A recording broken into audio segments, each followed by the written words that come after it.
Assalamualaikum warahmatullahi wabarakatuh. Perkenalkan, nama saya Muhammad Dinan Fatur Rahman dari Sosiologi D semester 4 dengan nomor induk mahasiswa 119803014. Izinkan pada kesempatan kali ini saya akan membahas tentang pengertian hukum syara dan pembagian pada hukum syara. Pengertian hukum syara. Secara bahasa hukum berarti mencegah atau memutuskan. Menurut terminologi adalah kitab atau doktrin syara atau Allah yang bersangkutan dengan perbuatan orang yang sudah mukallaf. Baik doktrin itu berupa tuntutan, yaitu perintah atau larangan, anjuran untuk melakukan atau anjuran untuk meninggalkan, atau wadi, yaitu menetapkan sesuatu sebagai sebab, syarat, atau mani, atau juga penghalang. Kemudian menurut istilah ahli fikih, yang disebut hukum adalah kitab Allah dan sabda Rasul. Apabila disebut hukum syara, maka yang dimaksud ialah hukum yang bersangkutan dengan manusia, yakni yang dibahas dalam ilmu fikih, bukan hukum yang bersangkutan dengan akidah dan akhlak. Ada macam-macam hukum syara. Yang pertama yaitu hukum taklifi dan yang kedua adalah hukum wadai. Hukum taklifi ialah suatu ketentuan yang menuntut mukallaf melakukan atau meninggalkan perbuatan atau berbentuk pilihan untuk melakukan atau tidak melakukan perbuatan.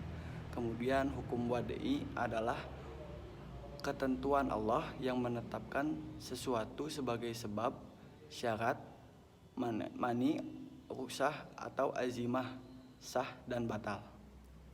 Kemudian di dalam hukum taklifi itu dibagi menjadi 5. Yang pertama ada wajib, kemudian ada sunnah atau mandub, kemudian ada haram, kemudian ada makruh, dan kemudian ada mubah.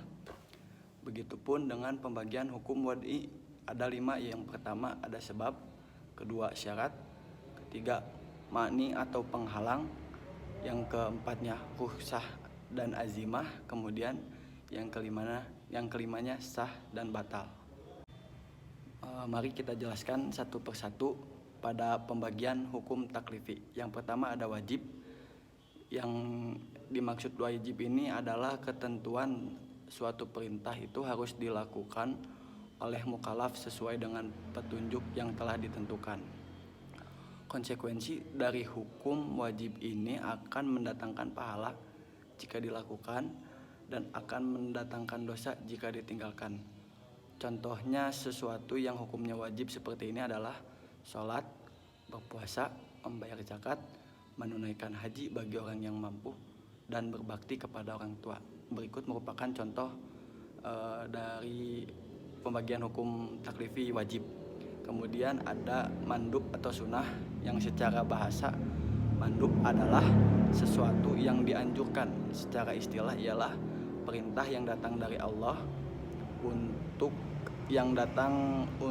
dilakukan oleh mikhalaf secara tidak tegas atau harus.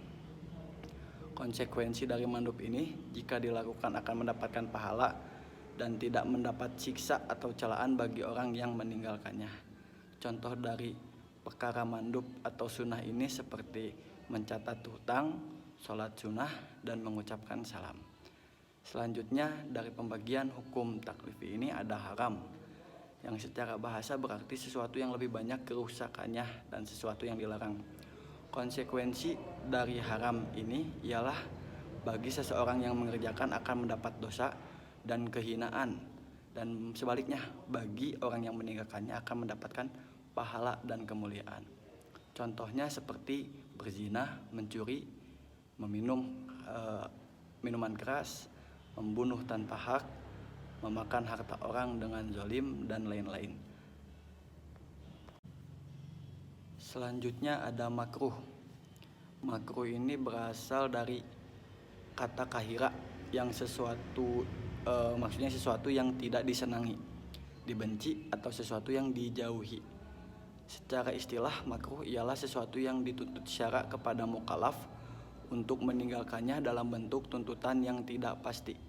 Contohnya seperti larangan Allah kepada manusia untuk tidak bertanya tentang sesuatu yang apabila dijelaskan akan menyusahkan diri kamu sendiri. Dan salah satu contoh lainnya adalah menghamburkan harta. Itu adalah contoh dari perbuatan makruh. Kemudian selanjutnya ada mubah yang secara bahasa yaitu melepaskan dan memberitahukan, dan secara istilah mubah ialah sesuatu perbuatan yang diberi kemungkinan kepada mukallaf seantara memperbuat dan meninggalkan. Konsekuensinya adalah jika dikerjakan akan mendapatkan pahala, dan jika ditinggalkan maka tidak berdosa. Contohnya seperti makan dan minum, berburu setelah melakukan haji, dan berterbangan setelah sholat Jumat, juga banyak hal-hal lainnya. Dalam pembagian hukum wada'i ada sebab yang dalam bahasa Indonesia berarti sesuatu yang dapat menyampaikan kepada sesuatu yang lain, dan secara istilah sebab didefinisikan sebagai sesuatu yang dijadikan syariat sebagai tanda bagi adanya hukum, dan tidak adanya sebab sebagai tanda bagi tidak adanya hukum. Contohnya seperti masuknya bulan Ramadan yang menjadi pertanda datangnya kewajiban puasa Ramadan. Masuknya bulan Ramadan ini adalah sesuatu yang jelas dan dapat diukur. Apakah bulan Ramadan sebab, sedangkan datangnya kewajiban berpuasa Ramadan disebut musabab atau hukum, atau disebut juga sebagai akibat. Kemudian yang kedua ada syarat. Menurut para ulama mendefinisikan ialah sesuatu yang tergantung kepadanya adanya hukum. Lazim dengan tidak adanya tidak ada hukum. Jadi kebalikan dari sebab. Tetapi dari definisi kedua ini dapat dipahami bahwa syarat merupakan penyempurnaan bagi suatu perintah syara. Contohnya seperti hubungan perkawinan suami istri yang adalah menjadi syarat untuk menjatuhkan talak. Tidak adanya perkawinan maka tidak ada talak. Terus wudhu adalah syarat sahnya sholat. Tanpa wudhu maka tidak sah mendirikan sholat. Tetapi tidak berarti adanya wudhu menetapkan adanya sholat. Dengan demikian antara syarat dan yang disyarati itu merupakan bagian yang terpisah. Kemudian ada mani atau penghalang. Secara bahasa kata mani yaitu penghalang. Dalam istilah usul fikih, mani adalah sesuatu yang ditetapkan syara sebagai penghalang bagi adanya hukum atau berfungsinya sebab batalnya hukum. Contohnya seorang anak berhak mendapatkan warisan dari ayahnya yang sudah meninggal, tetapi kemudian si anak diputuskan untuk tidak mendapat warisan dari peninggalan ayahnya karena ada penghalang atau mani. Penghalang itu bisa berupa karena si anak itu murtad, atau kematian ayahnya ternyata karena dibunuh oleh anaknya itu sendiri. Kemudian selanjutnya ada rukhsah dan azimah. Rukhsah ialah keringan hukum yang diberikan oleh Allah kepada mukallaf dalam kondisi-kondisi tertentu, sedangkan azimah ialah hukum yang berlaku secara umum yang telah disyariatkan oleh Allah sejak semula, di mana tidak ada kekhususan karena suatu kondisi.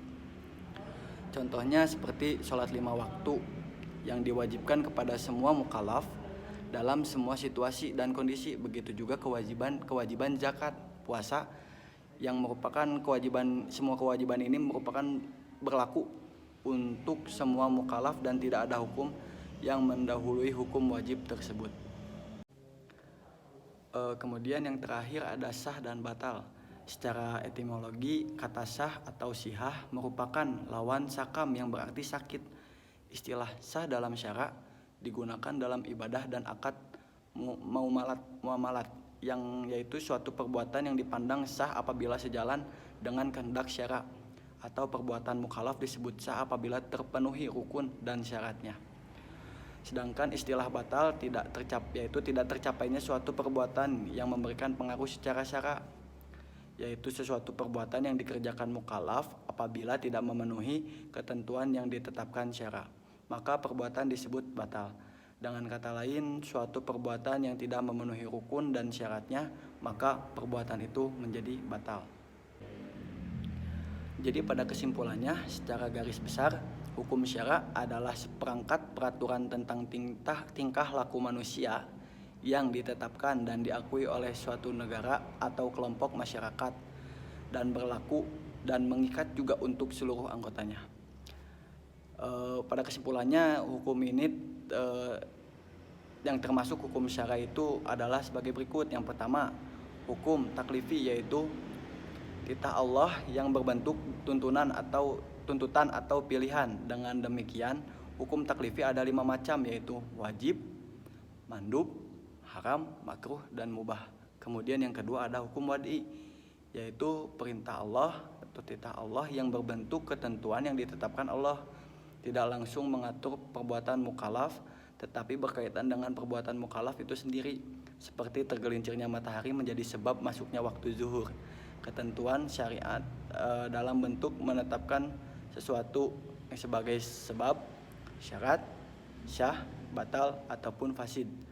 Demikian yang dapat saya sampaikan. Mohon maaf bila ada kesalahan. Wabillahi taufiq wal hidayah. Wassalamualaikum warahmatullahi wabarakatuh.